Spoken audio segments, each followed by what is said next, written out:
can imagine. Where will our curiosity lead us?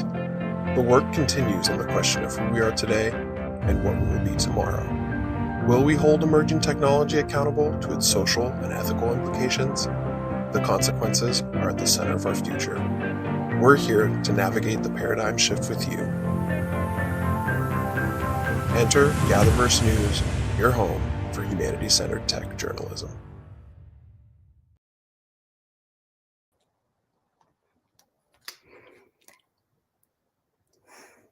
Hello, and welcome to our very first Friday episode of GatherVerse News Unscripted. My name is Jade Hernandez, and I am your host on Fridays. Today's show is sponsored by Gifts for Good. Gifts for Good's gifting platform empowers employees and clients to select their own premium gifts from over 70 nonprofits and social enterprises.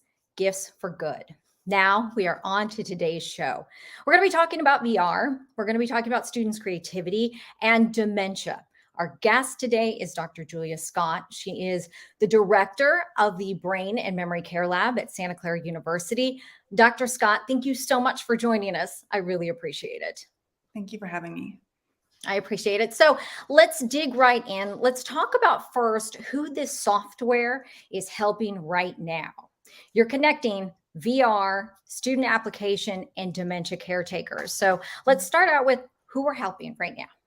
So who we're looking to help with this training program are family caregivers of people with dementia and also primarily in-home caregivers, where in both those groups, they don't get a lot of preparation to do a very hard and ever-changing job. That's absolutely true. And it's a very difficult job. And there are a lot of people right now that are dealing with Alzheimer's. I want to throw out a little bit of data. In 2022, 6.5 million Americans lived with Alzheimer's. And of course, that's for the age of 65 and older. And that comes from alzheimers.org. And I want, Dr. Scott, you and I to sit back and watch the promotional video that you shared with us that kind of lets our viewers know what your lab is doing, what Santa Clara University is doing. So let's roll that video and we'll listen in.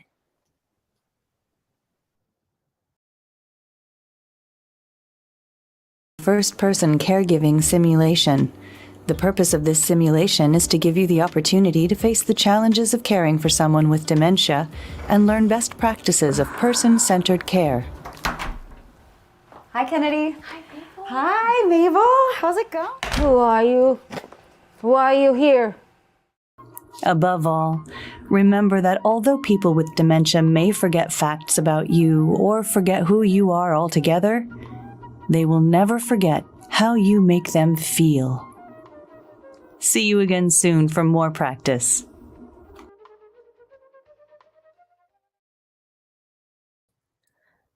Dr. Scott, I will say that promotional video was short, but it actually is the culmination of a lot of work for you and your team.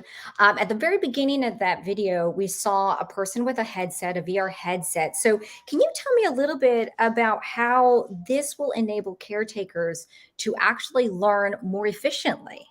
Mm-hmm. So with the use of VR, the immersion in the headset gives you a sense of presence that is greater than other modalities versus, if you're looking at a screen and watching a video or even a video game where you're making choices. But when you're inside the headset, you are in that first person position going through a simulation of an experience. And that alone increases how fast we learn something and how we see ourselves, like the vision of ourselves doing whatever that thing may be. So that's kind of the learning theory behind doing simulation learning in virtual reality. Well, and I think one of the things we were just talking about just a few minutes ago was that everyone can think they're going to react in a certain way, but the software in this headset actually allows a person to walk through plan A, plan B, plan C, and that is really a learning tool. Yeah, and when you're in that experience, we did this with video, so that we had actors making eye contact with the camera. So when when the person with dementia is displaying behaviors, they're looking at you and you have to respond to them. You're given choices of what you would choose to do, and the likely consequence of that is then played out. And then you're given another choice. What would you do next? And so you're experiencing what would happen if you made those choices. And creates a safe learning environment where you can do a redo and you can come back to it the next day, so that you internally have that model and practice of how to work through these challenging situations.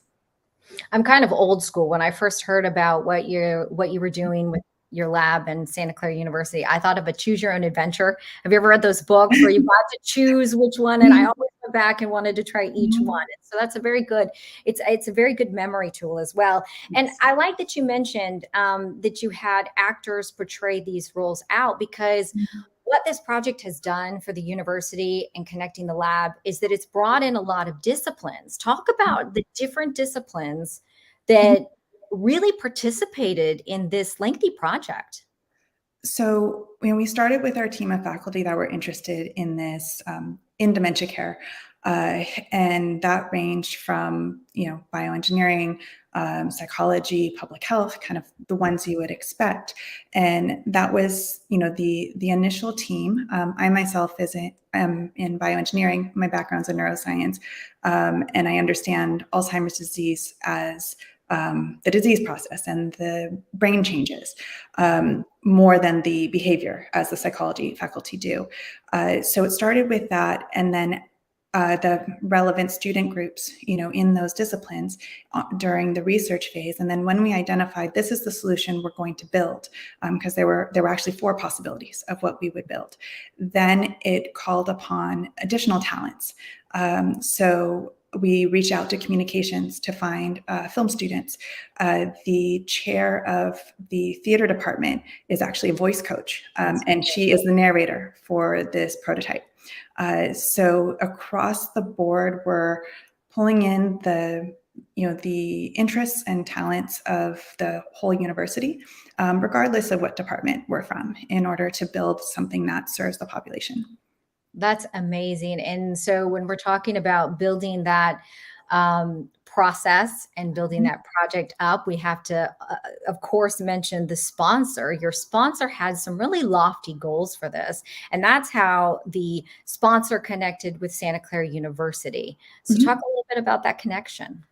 So Mods Ventures is part of a family foundation, and they sponsor research and innovation for dementia care. And their approach is care before the cure, that we need better quality of care for people living with dementia and their families now. So the partnership with them was to do what we thought Santa Clara could do best, to use technology to better serve caregivers. And we at Santa Clara, we have a strong engineering program. We have a XR studio. We have strong theater and psychology and public health. And so we looked at where those intersections could solve some of the problems. There are so many to solve, but you always have to ask yourself, what can you do to help?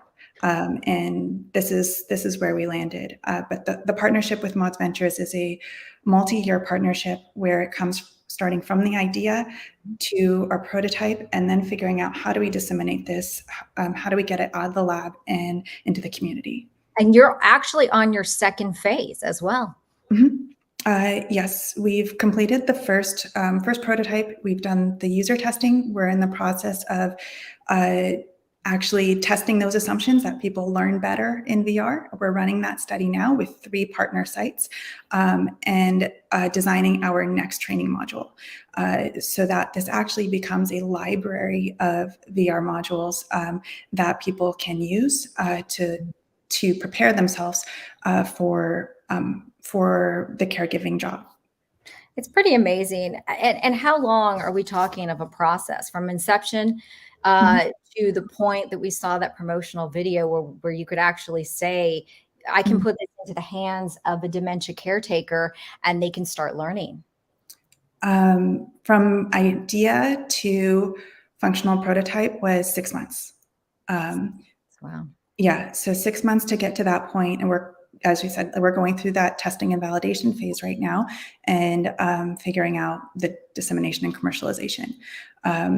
But to achieve that, we haven't worked alone. Even not everything happened within the university. Universities honestly don't move that fast. Well, that's right. But you partnered up with Creator Up, and Creator Up is doing some pretty amazing things. And you were able to really use them to create, to make this project come to fruition to the point where you are now as well, right? Yes, Creator Up is a film production studio, really specializing in XR and 360 video. They do 360 video really, really well, and they've done many projects that are training and educational. So they understood what we needed from this type of filming, and so they've been great partners in getting this done, from the technical side and also simply the film production side. We had to find a location, we had to find actors.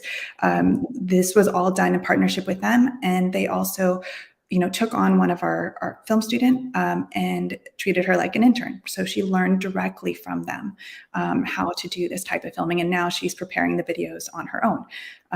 So she's found a new endeavor all through this project. And I have to ask you, what was the most amazing part for you as a neuroscientist, to see all of these students, all of these different disciplines? What was the most, what was the impact that it left on you? And what I was pleasantly surprised by, when we started this project, was the number of people in the community that really cared and wanted to do something, but didn't have the connection together to do it. There wasn't a hub to bring them together. When we did our initial need survey, like we sent out a survey to our community to ask them what they would need and how they use technology. That was kind of phase one. And of the 80 something participants, 2/3 or so were our faculty and staff.